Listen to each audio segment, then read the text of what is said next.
guys, welcome back to my channel. Well, I hope everybody out there is having a great day and happy weekend. I spent the day doing a little research, a little sketching, just trying to, relax and get some laundry done. Not much going on. Nice, low key, mellow day. Um, it's what I need in my life. And so I did do some research on the flexitarian diet, and I was thinking of having my dinner and then sitting down and talking to you a little bit about it because um, it really does appeal to me. And I know now that I have been actually following this meal program, and it basically is a very, very occasional mix of animal protein and seafood with a vegetarian diet. And so I'm not a pescatarian. I don't think I like fish well enough to have it on a daily or weekly basis, even. I do love some fish like squid and shrimp and red snapper, salmon. That's about it. I don't really wander from fish to fish. When I'm buying fish, it's usually shellfish or salmon. So I the flexitarian diet does include fish, but I'm going to get into that later on. It's mostly vegetarian, and that's where I fall into this category, because if I had to say I ate meat more than a dozen times a year, half a dozen times a year, I would be lying because I don't. I may have some hamburgers in the coming months, but very rare, and not certainly not on a monthly basis. That's for sure. So I'm gonna have dinner, and then we'll get right into this because I think it's a very well-rounded and sensible eating program, and I think you're going to accept it as one of the alternatives that could possibly bring you closer to a better health.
You would not believe how good this is. So I'm all done with dinner, and now I prepared some notes on the research that I found regarding the flexitarian meal plan. And the thing about flexitarian, right off the back, is that with respect to negative and positive impacts on human health, okay, it's positive, but it's a little harder to track than, say, a vegan or a vegetarian meal plan, because it's got a little bit of this, it's got a little bit of that, and so it's a little bit harder to pinpoint exactly how, say for instance, it positively impacts or lowers the risk of diabetes. And so while we do know that it does have positive impact on the human health, it's very difficult to assess the precise um, the precise elements of the diet that really actually do contribute. I know that it's the animal protein reduction that really is the focus. So let's start looking at it piece by piece. And first, we'll define it. And so the flexitarian diet is a very modern type of meal plan. In other words, people have actually not been following or adapting to this sort of diet or meal plan for centuries and centuries, like, say, vegetarianism and fruitarianism and pescatarianism. It hasn't been around for that long. And so it's really actually quite mixed. And so, like I was saying, the results are pretty hard to track. And so it's complicated. Don Jackson Blattner created the flexitarian diet, and she did it in order to help people reap benefits of the vegetarian style of eating while from time to time enjoying animal proteins in very random moderation. So, vegetarians do eliminate meat, and so do vegans. Um, but vegans vegans are more, how do I say this? Vegans are much more restrictive than vegetarians. I think I can understand that. For vegans, it's very alien to their body to eat animal protein. Um, Vegans are really strict vegetarians or raw foodies, if you will. And so we'll have to get into that meal planning another day. Right now, we're going to focus on the flexitarian diet. And meat, okay, vegans avoid meat, fish, eggs, dairy, and all other animal derived products. So that's the difference between a flexitarian and a vegetarian and a vegan. A vegan is much more restrictive. So, and I didn't really know that. I knew they didn't eat meat, but I didn't know how restrictive it was until I did some more research on it. And so the flexitarian meal plan includes mostly fruits and vegetables, um, whole grains, legumes, plant proteins, and an very occasional incorporation of meat and animal protein products, the least processed and the most natural foods, and a very limited amount or restricted amount of sugars and sweets. And so the focus of a flexitarian diet is always, always on the reduction, but not the total restriction of animal protein. And so the way that I'm understanding it is that it's much more often than just the 2 or 3 holidays per year that we have, which is how I have been doing it this year. And so that was how I did it in the past. But the year before and the year before that, I was eating protein on a pretty regular basis, mostly chicken, guys. So the focus is on the reduction of animal protein. And so weight loss is not the primary goal of a flexitarian diet. And so that's new and very interesting. Its real focus is on nutrient-dense foods like fruits, legumes, and vegetables. And so, what sorts of foods does the Flexitarian program minimize? Okay, let's get into this. The flexitarian diet limits meat and animal products, as I've already explained, and highly processed foods, refined grains or processed grains, and added sugars. So, the foods that a flexitarian would most likely minimize include processed meats, refined carbs, added sugar and sweets, fast food. And do you need examples? Bacon, sausage, hot dogs, white bread, white rice, which I love, bagels, croissants, donuts, soda, cakes, cookies, candy, fries, burgers, chicken nuggets, and milkshakes. Oh, drat.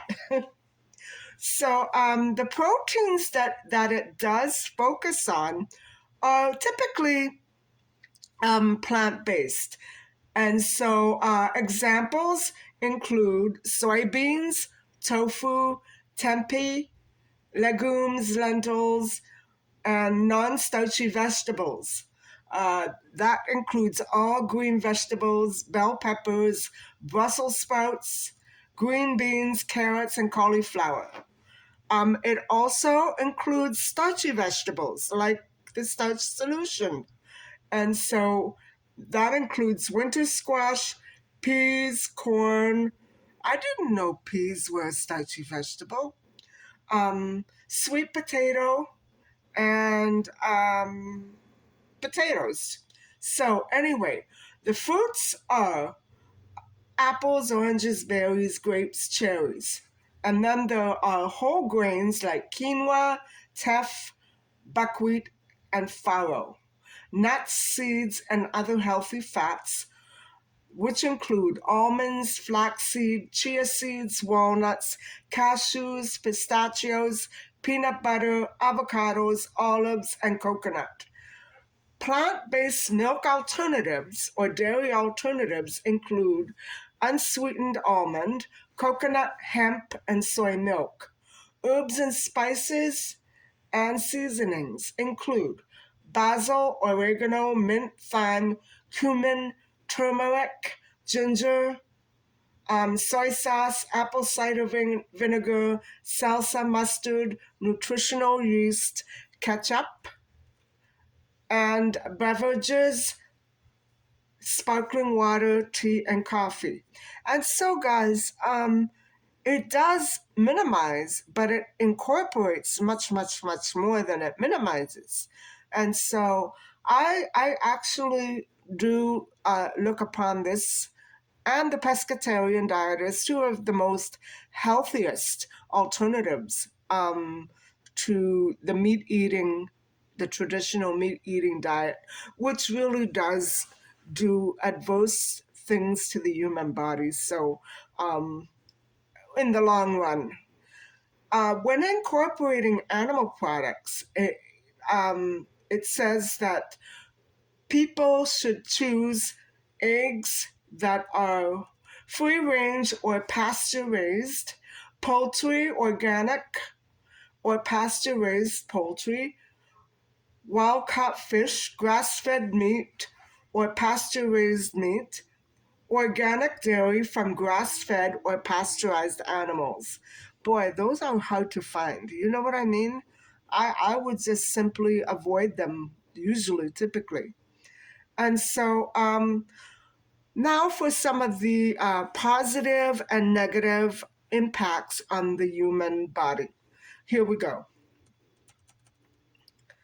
And bear in mind what I told you before, that it's hard to track the precise results that are vegetarian and pescatarian and flexitarian, because they're all the same, guys. They're all the same, except for the vegetarian regime that does not include fish, typically, or meat. So the flexitarian eating program is meant to be primarily plant-based and will very likely have benefits similar to a full vegetarian diet. And so studies found that pescatarians and vegetarians had lower rates of ischemic heart disease than other types of eaters. And so would that include other types of eaters, flexitarian?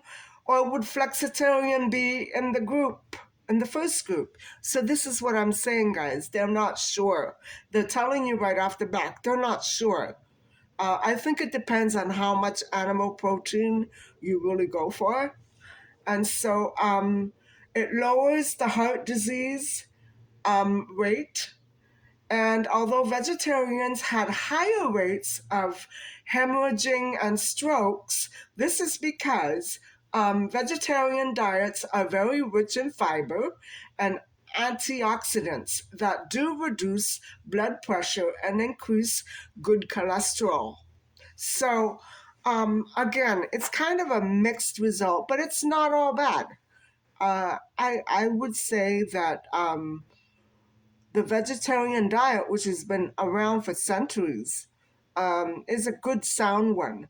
But if you have a problem abstaining from meat forever, you're not a true vegetarian, are you? I'm not picking on you. I'm just going by the definitions of what's a true vegetarian and what's a true flexitarian. It's pretty different.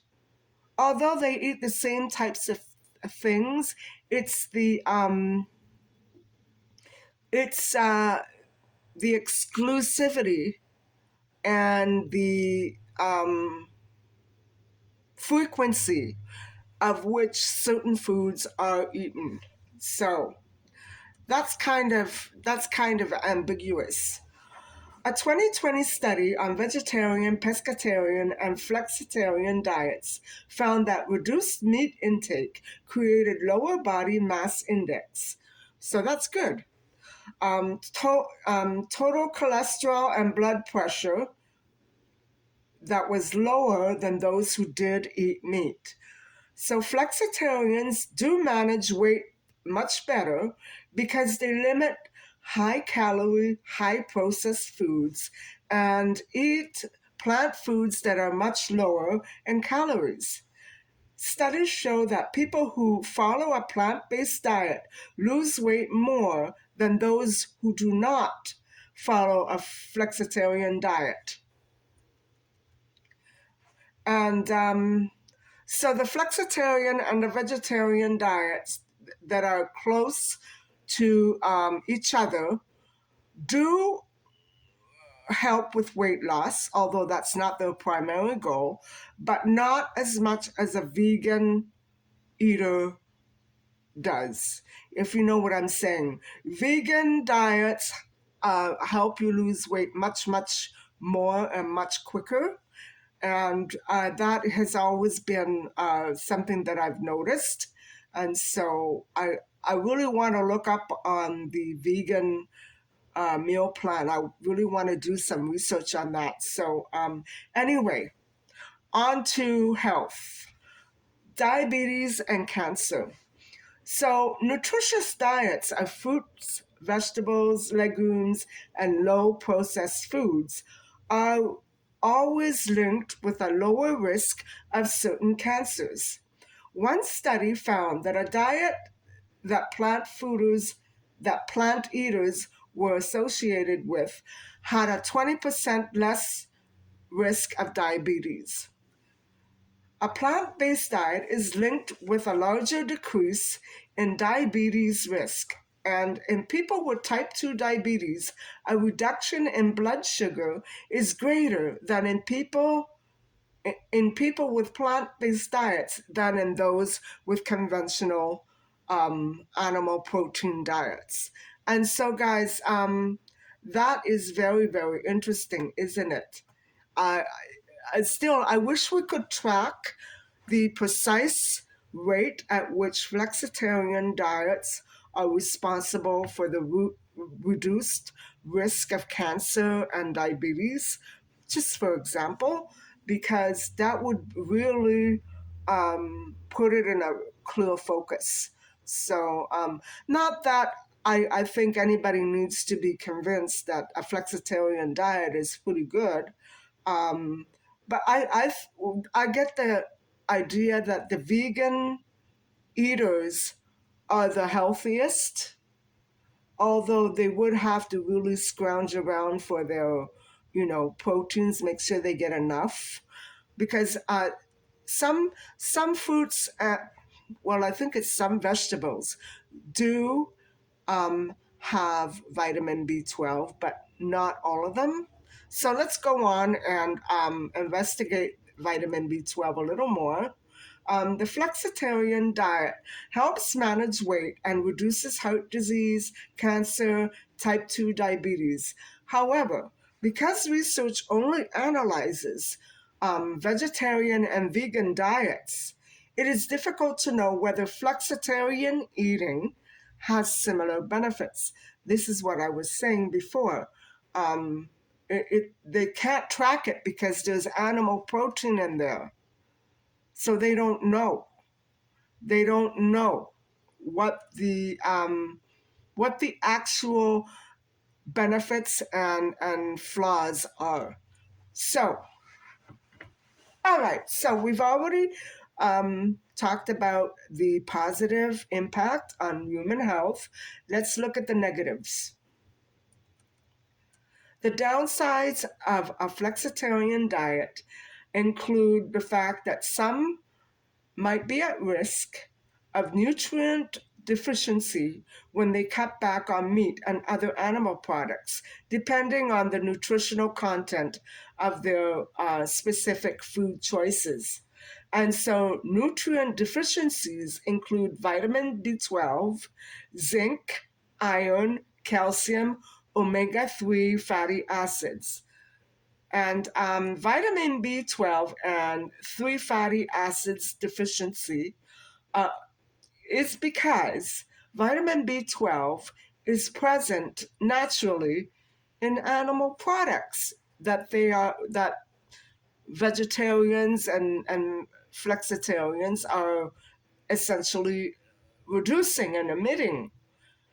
So, however, there are some cereals and other foods that are vitamin B12 fortified, and they could be part of a good diet. So, if there's someone who is not eating that much meat at all, I would say that certain cereals and breakfast foods that do contain vitamin B12 should be incorporated into that food program. And so flexitarians really do have low zinc and iron intake. And so it's not that great. And these minerals are only available in some plant foods. And I encourage you to do your own research if you are on a meat-free diet, just so that you know, because it might be that it's your favorite vegetable. You know what I'm saying? And so nuts, seeds, whole grains, and legumes, they all contain iron and zinc. So that's good. That's good to know because I have those sorts of things almost every day, guys. And so adding vitamin C increases iron absorption from plants. So say you eat an orange, that would be great. Say you eat an orange and some nuts. You see what I'm saying? That would be one way to get the iron and zinc. So flexitarians often limit dairy and need to eat plant-based sources of calcium to get this nutrient. And so although it is controversial, on whether or not human adults do need calcium, it's healthy. Um, so plants rich in calcium include bok choy, kale, chard, which I love, and sesame seeds, which I love. So this is very interesting. You could have a very healthy diet with absolutely no meat at all. Say you have a meat allergy, you would want to be concerned, right? And trying to keep meat out of your diet. Many people are allergic to certain kinds of meat. And so they naturally have to follow a diet like this. I feel sorry for people like that. Imagine not ever being able to have a big juicy piece of meat because of an allergy. Okay, so finally, we're at the last part of this little discussion. So soon, um, flexitarians, vegetarians, and vegans should be mindful of getting omega-3 fatty acids, usually found in fatty fish. So, individuals should consider supplementing with fish oils or fish oil vitamins to maintain optimal mineral and blood levels. And so that's a good one. That's a good one because if you don't eat fish and you know you're not eating meat, omega-3 fats are very important in dissolving all that cholesterol that may be in your body. But I know that omega-3 fatty acids are very healthy. And I just don't understand why the starch solution, um, I don't know.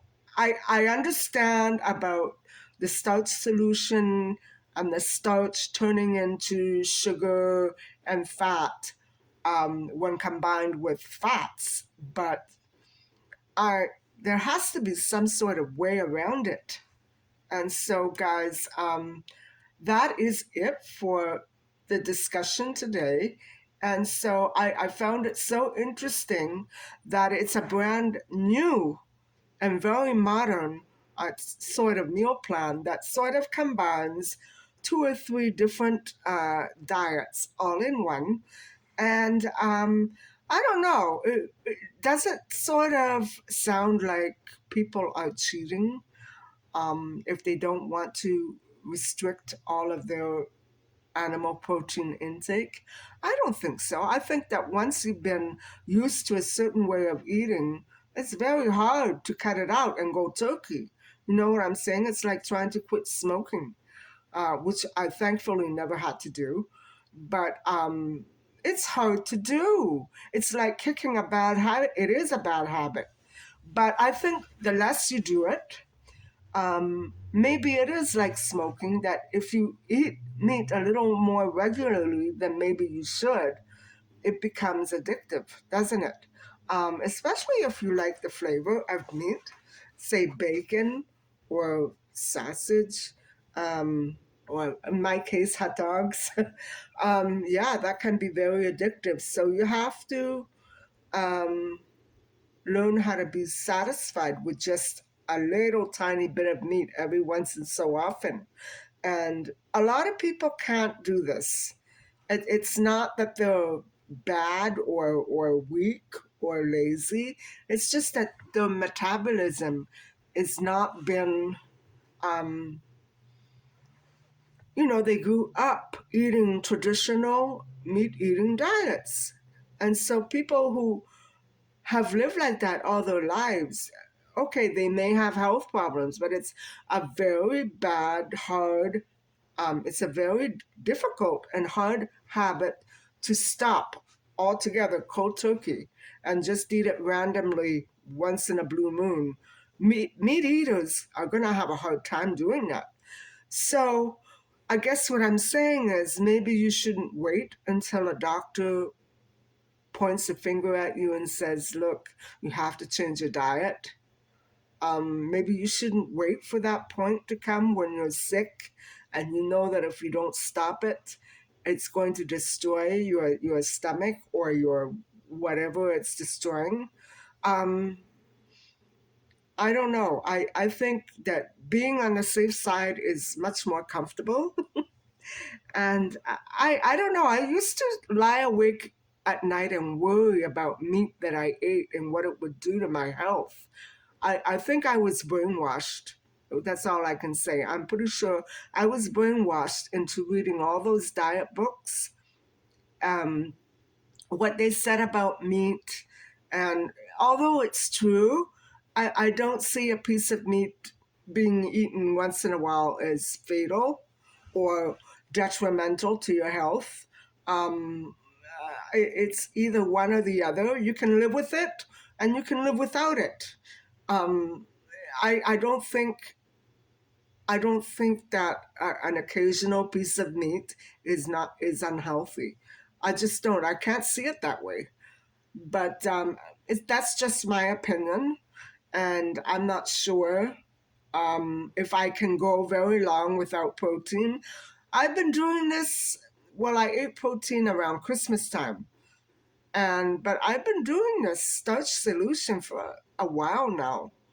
Um, since around October, September, October. And I know that I crave protein. Sometimes I give in. I've had protein maybe twice that I gave in, and I said, okay, I'm going to get something out of the freezer and eat because I can't sleep or I'm hungry. But that's been less and less and less now. So I guess there's something in it, in this starch solution that I'm beginning to get down pat because it's much more comfortable for me now to go without protein. And so I really don't have too many cravings anymore. What I crave is ice cream. um, and that's about it. I do crave chips, which I haven't purchased since the holidays. And so slowly I'm getting back to the better way of eating. And I know that I usually use the winter months to really buckle down and keep away from fatty foods because it just doesn't make me feel good. And so I hope that people out there have been able to take away something from my discussion with you tonight and helping you realize that you're not a monster if you choose to eat fish or a hamburger or all these ideas that I've been throwing around. It's not from me. It's from the literature that's out there. I don't necessarily agree with some of these things. Like for instance, the fact that a pescatarian diet is green and is better for the planet. I don't know. I don't know if that's true. In terms of a pescatarian diet creating less or more waste, I have no way of knowing that. So how can I argue it? You know what I'm saying? Um, so some of the claims are logical, but I don't know if they're true. And for say the fruitarian um, person who thinks that eating only fruit and nothing else is going to be a return to an idealistic society, it's not going to be. You might kill yourself doing it if it's not the right food for your body. Every body is different. And so sometimes you have to really do a trial and error. I think if you are looking for a good meal plan to follow, who would know you better than your doctor? He knows things about your body that you don't understand, especially if you've been seeing him for a while. I would go to a doctor and ask for advice. Although they can't really give too much advice if you're sick and you want to know what you shouldn't eat, they don't know because there's so many different kinds of complications. But if you're looking to shape up and stay healthy, I think a doctor can really be a good help to you and suggest something, that you would be able to follow easily. So I don't know if I'm helping anybody out there. I hope I am. I know that I help myself, and I know that, you know, if I eat a piece of meat now and then, I'm not going to go crazy with guilt and shame, but sometimes it does something. I don't know what it is. If I eat a piece of meat or, say, a tub of yogurt or something like that, I can feel some sort of difference taking over in my body, and I can't put my finger on what it is. Um, I I don't know. Um, it's not a good feeling. Let's put it that way. It's not. I don't feel healthy when I eat yogurt or meat. I don't. But so I'm not sure where that's coming from.